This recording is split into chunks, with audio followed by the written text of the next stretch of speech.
Saudara yang kekasih, bagaimana bisa punya hati lemah lembut?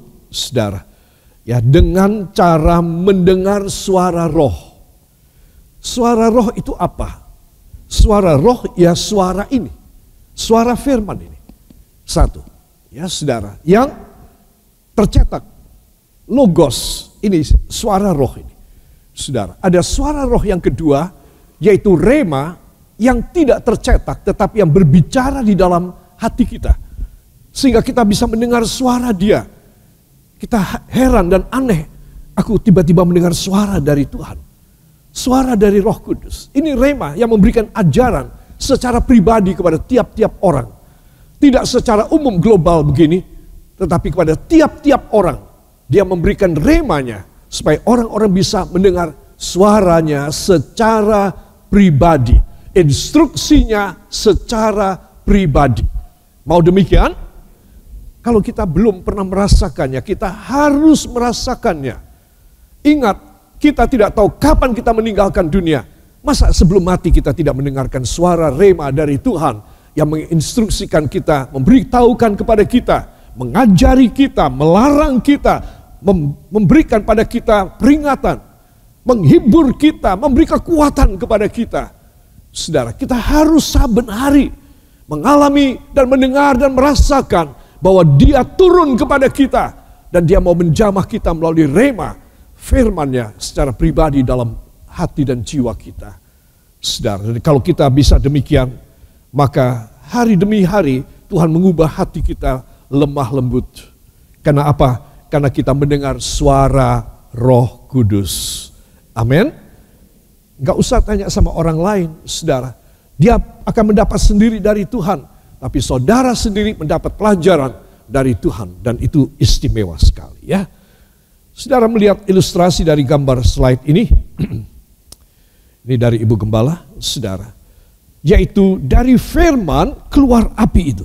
Sehingga orang ini bisa menyadari, bisa mengerti suara daripada firman. Bukan yang tercetak, logos. Ya, tetapi yang bersuara, yang bicara di dalam hidup kita. Dalam Wahyu pasal yang kedua, sudah beberapa kali kita membaca, saya hanya secara sekilas mengingatkan. Saudara, orang yang mendengar suara roh, katakan orang yang mendengar suara roh akan mendapat 3 hal dahsyat. Ya, 1, saya boleh makan dari pohon kehidupan. Saudara, saya sudah menjelaskan di Taman Eden ada 2 pohon. 1 pohon kehidupan dengan buah kehidupan, 1 pohon yang dilarang oleh Tuhan. Ya saudara, tahukah saudara kenapa Tuhan kasih testing 2 pohon?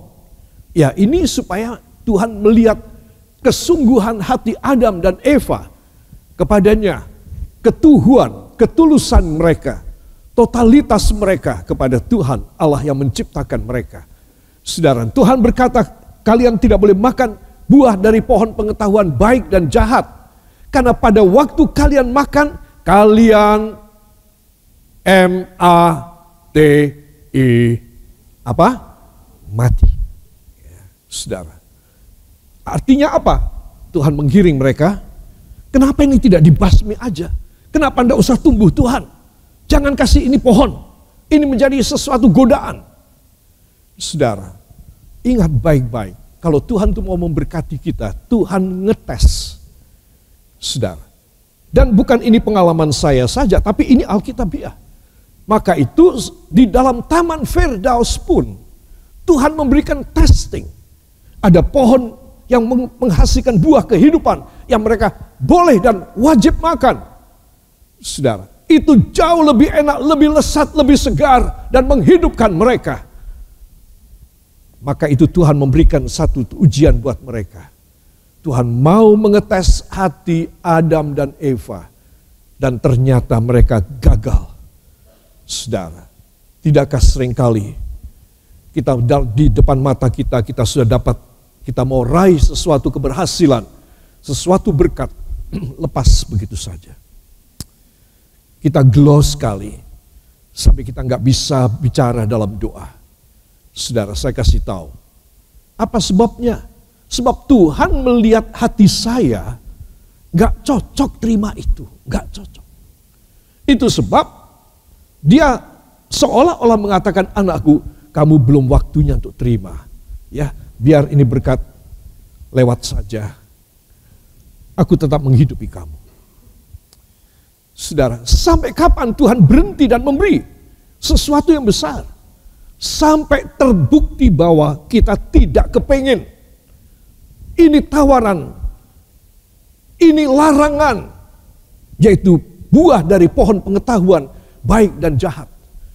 Sampai Tuhan melihat di hati Eva dan Adam gak ada sama sekali. Tapi ternyata ada. Saudara, rahasia orang bisa diberkati oleh Tuhan adalah dia mempunyai rencana dosa enggak. Ini fatal banget. Dari pengalaman hidup saya, ini fatal sekali, saudara.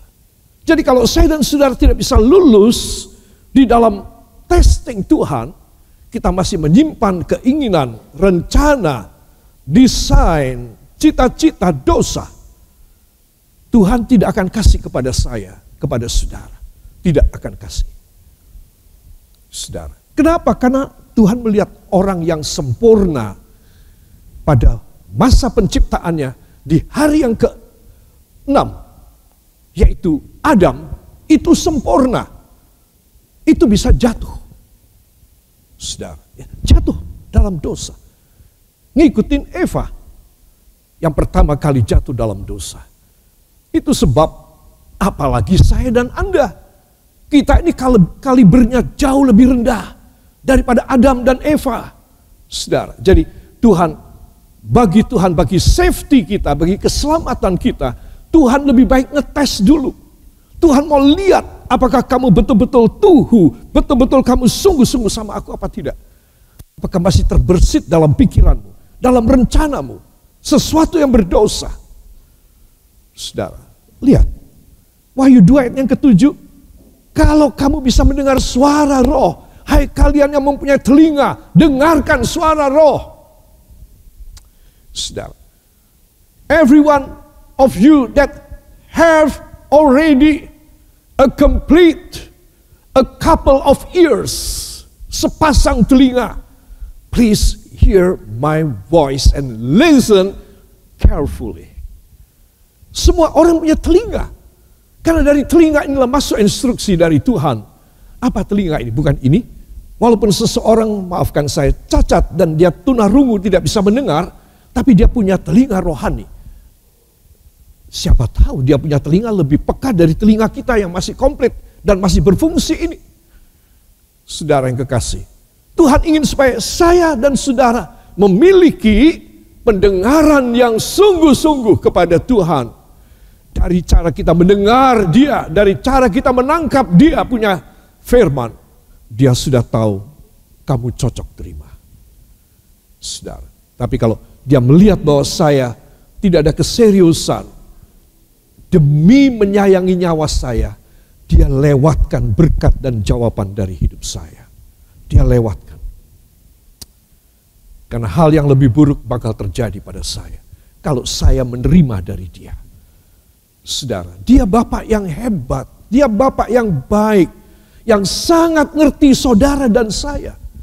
Anak saudara minta apa saja, selama itu tidak membahayakan dia, kita akan memberi kepadanya. Seberapa kita mampu. Nak, sekarang ini Papa nggak bisa beli. Kamu tahan ya, bulan depan Papa belikan. Karena kita yakin itu nggak apa-apa buat dia, itu malah baik buat dia. Supaya dia bisa belajar lebih baik barangkali, dia badannya lebih sehat barangkali. Oke, tetapi kalau kita sebagai ayah atau sebagai ibu mendengar permintaan dia, wah kita sendiri ngeri. Anak kecil segini sudah minta macam-macam, ngeri aku mau kasih. Maka kita akan berkata, jangan dulu nak, ya, kamu belum boleh. Nanti kalau kamu sudah lebih besar, lebih pintar, bisa pikiran dewasa, no problem. Ibu akan belikan buat kamu. Saudara, ini satu contoh. Bapak kita tidak obral begitu saja, tanpa pertimbangan menyelamatkan saya, tanpa pertimbangan keselamatan saudara. Saudara, Dia mau memberi. Katakan, dia pasti mau memberi. Bila saya dewasa rohani. Yang percaya beri tepuk tangan bagi dia. Yang kedua, Wahyu pasal yang kedua ayat yang ke-11. Barang siapa bertelinga, hendaklah ia mendengar. Dan bila dia menang, dia tidak akan menderita pada titik. Kematian kedua. Kematian kedua adalah kematian di dalam api neraka tetapi tidak mati. Hukuman tidak mati. Saudara, kita tidak tahu waktu Tuhan itu luar biasa. Ya, bukan panjang tetapi kekal. Sehingga tidak ada akhirannya. Orang dihukum di dalam neraka nggak ada akhirannya. Alkitab memberikan sedikit bocoran kepada kita. Yesus bersabda dalam Injil Matius, jangan sampai kamu masuk dalam hukuman di api neraka, di mana kertak gigi dan ulatnya tidak berhenti. Saudara, apa artinya? Artinya adalah neraka tidak ada tidur, tidak ada istirahat, tidak ada jadwal penghukuman. Setelah itu kamu istirahat ya, tidak dihukum lagi. Nanti kalau sudah ada jadwal lagi kepada kamu, kamu dihukum lagi. Bukan demikian. Terus menerus hukuman. Saudara, orang mengerang, orang menangis tidak bisa mati. Karena tidak bisa mati. Tidak bisa mati di neraka. Saudara. Itu sebab Yesus berkata, ulat api akan menggerogoti kamu. Dagingmu selalu tumbuh baru. Dan ulat tidak akan pernah berhenti. Dan kamu tidak akan pernah berhenti mengertak gigimu. Karena kesakitan. Saudara, itu tidak akan terjadi kepada kita. Katakan, itu tidak bakal terjadi pada saya. Bila saya dilahirkan 2 kali. Saudara, ya. Lahir pertama, ibunda kita bersalin dan lahirlah saya, lahirlah saudara. Lahir kedua, seperti Nikodemus mengatakan, Guru, bagaimana aku bisa diselamatkan? Kamu harus lahir kembali.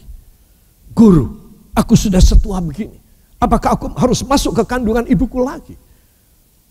Tidak, kamu harus lahir baru. Artinya bertobat. Saudara, bagi Tuhan semua passwordnya untuk saudara dan saya terima yang luar biasa, passwordnya cuma 1. Apa? Bertobat. Kalau saya bertobat, saudara bertobat, jalan lancar. Katakan, bila saya bertobat, jalan lancar. Dari sorga, lancar kepada saya. Dari saya, lancar sampai ke sorga. Beri tepuk tangan bagi dia. Haleluya. Ya, saudara, jadi orang yang dilahirkan 2 kali tidak akan mati 2 kali. Tetapi orang yang dilahirkan cuma oleh ibunya yang fana, ibunya yang berdosa, dia akan mati 2 kali. 1, dia mati dikubur, dan setelah mati itu dia masuk dalam hukuman kekal, itu namanya maut. Jadi itu namanya mati 2 kali. Itu sebab ayat 11 dari Wahyu 2, orang ini tidak akan menderita kematian yang kedua.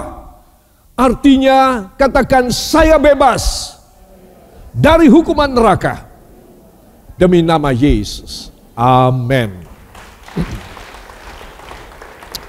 I hope you can catch whatever you have listened to me right now. It is very, very dangerous things. You cannot escape yourself by your own work, by your own wealth, or anything that you may think that you are a genius man, a genius woman. No, everything that you have, the surpluses, so all your surpluses will not save you anyway. Will not, never and ever. That's why the only one you have to believe in Jesus Christ and surrender your life, and you totally believe that He is the only way for your eternal and everlasting life with Jesus. Saudara. Jadi Wahyu 2 ayat 11 ini yang paling mengerikan, saudara. Kalau saya dilepaskan dari yang paling mengerikan, wah saudara, saya akan sangat happy. Saudara tidak tahu betapa happy-nya orang-orang yang para kekasih kita yang sudah lebih dulu ada bersama dengan Kristus di sorga. Kita tidak bisa bayangkan. Mereka mengalami apa? Itu dahsyat sekali. Saudara, itu sebab, katakan itu sebab, sebelum saya mati, saya harus yakin dan patuh kepadanya, supaya saya tidak masuk pada kematian yang kedua. Amin. Yang ketiga, ayat 17 dari Wahyu pasal yang kedua. Dia, barang siapa yang bertelinga dan menang, maka dia mendapat mana, ya, mana dan batu putih dengan nama yang baru. Ya, saudara, tiga hal ini, saudara, Tuhan sudah kemukakan di awal kitab Wahyu. Setelah pasal 2 dari kitab Wahyu, pasal 3 dan seterusnya, saudara, kita akan melihat horor yang dahsyat. Apa sebab? Jangan salahkan Tuhan. Itu horor, itu semua kata-kata kutukan terjadi hanya bagi mereka yang kelewatan, gak dapat Wahyu pasal 2 ini. Gak dapat ayat 7, ayat 11, ayat 17. Gak dapat. Sehingga mereka harus melewati berbagai macam penyengsaraan dan kesengsaraan. Ya saudara, saya yakin kita wajib bersyukur saat ini karena Tuhan memberikan pada kita firman sehingga kita boleh menyiapkan diri kita. Sehingga bila mana, katakan bila mana Tuhan menetapkan hukuman bagi dunia, saya masuk ke sorga dalam nama Yesus. Amin. Para kekasih, dari Matius pasal yang kelima ayat yang kelima, berbahagialah orang yang lemah lembut karena mereka akan memiliki bumi. Ya saudara, ya. Dan ayat yang ke-8, berbahagialah orang yang suci hatinya karena mereka akan melihat Allah. Beri tepuk tangan bagi Tuhan. Coba kita akan melihat sekali lagi, ya. Saudara, ayat 5 menampilkan lemah lembut. Ayat 8 menampilkan suci hatinya.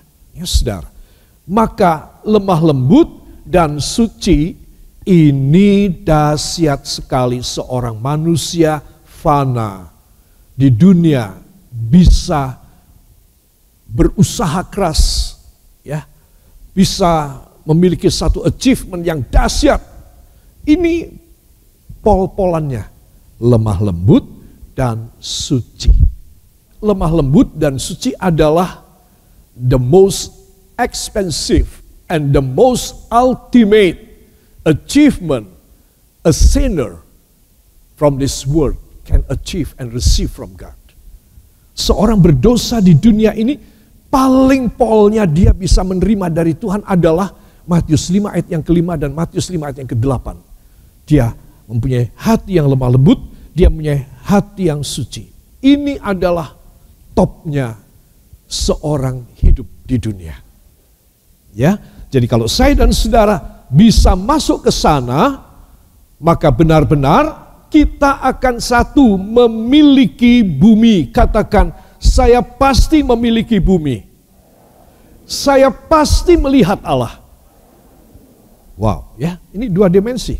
Memiliki bumi di dunia ketika kita masih hidup dan melihat Allah.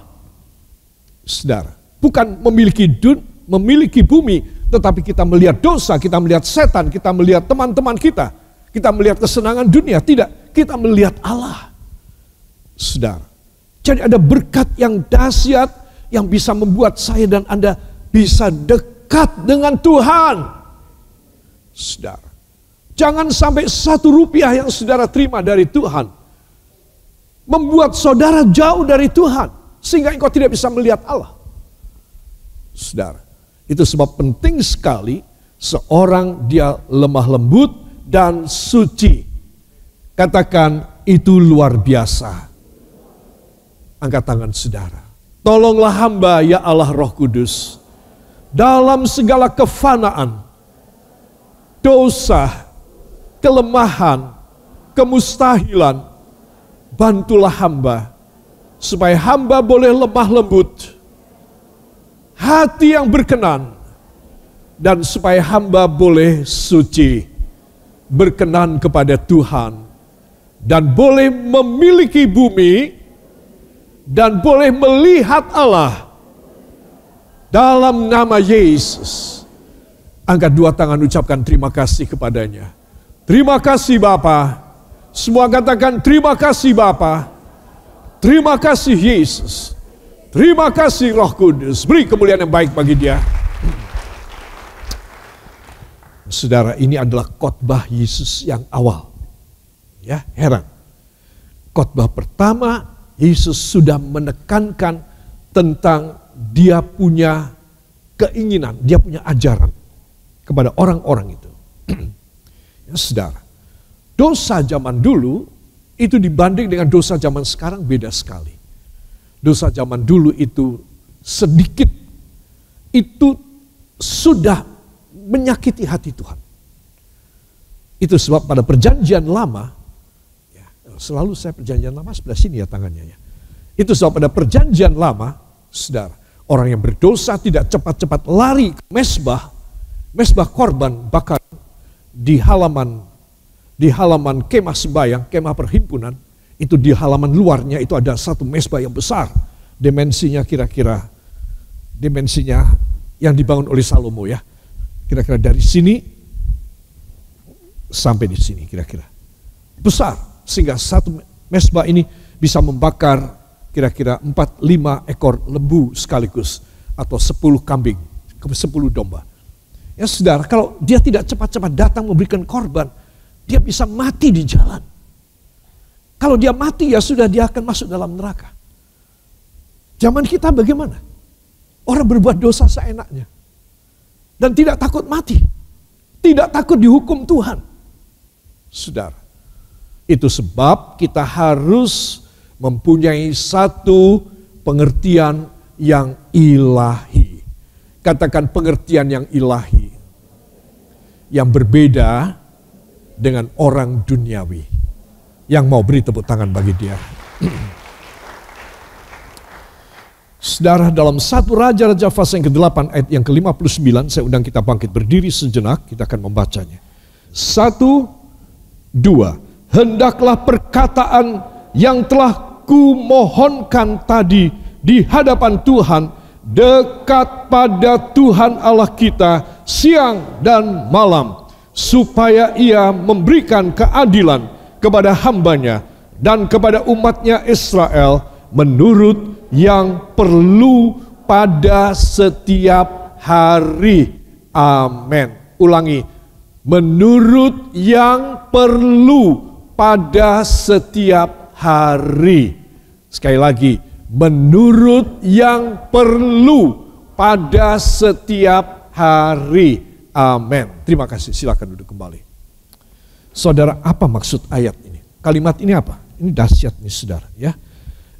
Jadi, kalau kita kembali pada awalnya ya saudara, dalam hendaklah perkataan yang telah kumohonkan tadi di hadapan Tuhan dekat pada Tuhan Allah kita siang dan malam. Ini poin pertama. Saudara, orang yang memperhatikan dirinya di dalam ketakutan kepada Tuhan, maka dia boleh ada, dia boleh mendapat fasilitas pertama. Katakan fasilitas pertama dari Tuhan Allah, yaitu apa yang saya mohonkan dekat di hadapan Tuhan. Ya saudara, Jadi di sini kita membaca, saudara, betapa pentingnya, ya saudara, apa yang dikatakan oleh Salomo dalam ketika dia menabiskan rumah Allah. Sudah jadi ini ceritanya ya, ayahnya almarhum sudah memberikan amanat, Salomo kamu, papa sudah menyiapkan banyak, ya, harta benda, emas, perak, kain-kain bersulam benang emas. Papa sudah menyiapkan banyak. Juga uang biaya untuk tukang-tukang. Kamu harus bangun rumah Tuhan berlapis emas yang hebat dan luar biasa.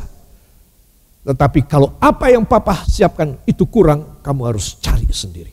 Sampai rumah itu harus jadi. Rumah untuk Tuhan. Ya, saudara, coba.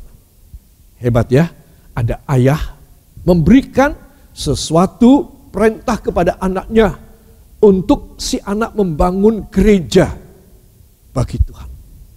Hebat. Saudara, seolah-olah dia mau kasih semua harta yang dia simpan, yang dia tabung, yang dia siapkan, yang dia timbun untuk Tuhan. Kalau dia mati untuk Tuhan itu semuanya. Coba, ada orang tua kayak begini. Saudara. Karena dia percaya anak-anaknya akan diberkati sendiri oleh Tuhan. Saudara.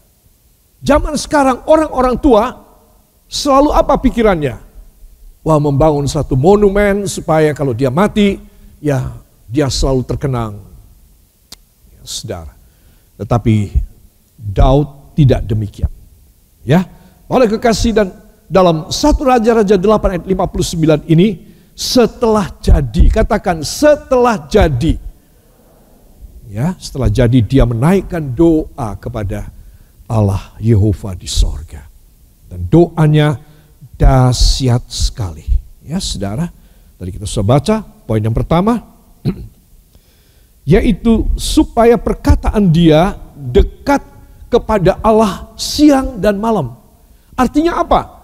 Supaya Tuhan ingat-ingat semua kata pujian, kata penyembahan, kata permohonan, kata doa syafaat. Semua supaya Bapa di sorga selalu ingat. Hebat ini. Ya saudara. Si ayah Daud pintar. Kalau aku mati, aku tidak ingin hartaku menjadi warisan rebutan.